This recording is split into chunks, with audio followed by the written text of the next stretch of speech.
talking about different types of backache, you have to start with the neck because that's the first part. The neck is peculiar because, you see, you imagine this skull to be here on top of the neck. 2/3 of the weight is in front of the neck and only 1/3 at the back. So basically the occiput is at the back and the rest of the brain is in front. Then you have the eyes, the muscles of the face, the sinuses and all that. So all that makes it very awkward because we have a tendency, just because the pivot joint is not properly balanced like a seesaw, here we have more weight in front and less at the back. So we have a tendency to go forward. As I said in my earlier video, that if you sleep in a car, your head goes forward, it never goes back. When you faint, you always fall forward because our whole body is front heavy. So the spinal muscles, which are located here, they're continuously under strain. Say you're using computers and you're working for 8 hours in a day. For 8 hours, the muscles have to contract and keep your neck straight. You cannot do this, you cannot do that. Especially when you're looking at computers, you have to fix your eyes because if you keep moving around, you won't be able to read. So the neck goes through tremendous trauma. So if the occiput is here, the back of the head, then all the muscles of the neck, they are attached to the occiput. So the initial strain starts with the tendons of the muscles which are attached to the occiput. So back of the head, this particular area, it gets very sore. Then the types of pain that you get in the neck is because of fatigue. If the muscles are contracted for 8 hours a day, they accumulate lactic acid, and of course there's going to be pain. Then of course postural.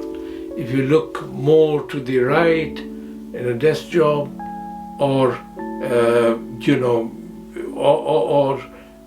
tilt your head to the other side, then you get spasms in all these muscles.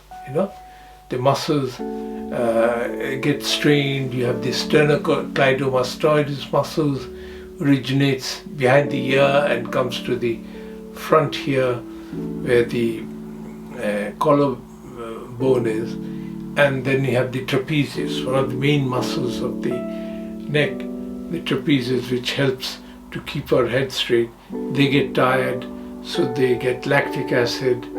Then of course different types of injuries like whiplash injuries, the head moves forward and then suddenly it goes backward, whiplash injury.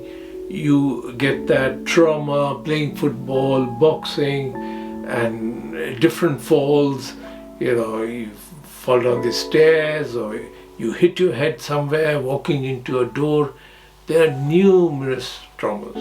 There are traumas, by the way, caused by the birth injuries. When you're born, forceps delivery or ventouse delivery, or even the cord around the neck, it shifts all the vertebrae here, and then you see you get all sorts of problems. So when the vertebrae shifts, right, and these facet joints are displaced,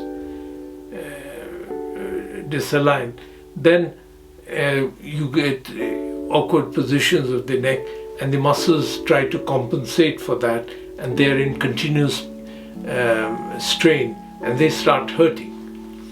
That is a problem. And when there's a disc bulge, of course all these different nerves are there, different nerves. The disc bulge can scratch the nerves depending on the level of the compression, and then you get tingling sensation in these fingers or tingling sensation here. You can get shooting pain down the arm at night. It's all due to the neck problem, Then you have you have another set of problems connected to neck issues, which is that inside the neck there's an artery, located deep into this canal here. Now this artery supplies blood to the autonomous brain. So all your symptoms, like fatigue, headaches, poor memory, lack of sleep, palpitation, tinnitus. I'll be talking about the neck in details. I'll tell you all about it. So that also gets involved with this. Now, the neck is the first part of the spine and it has to be treated properly.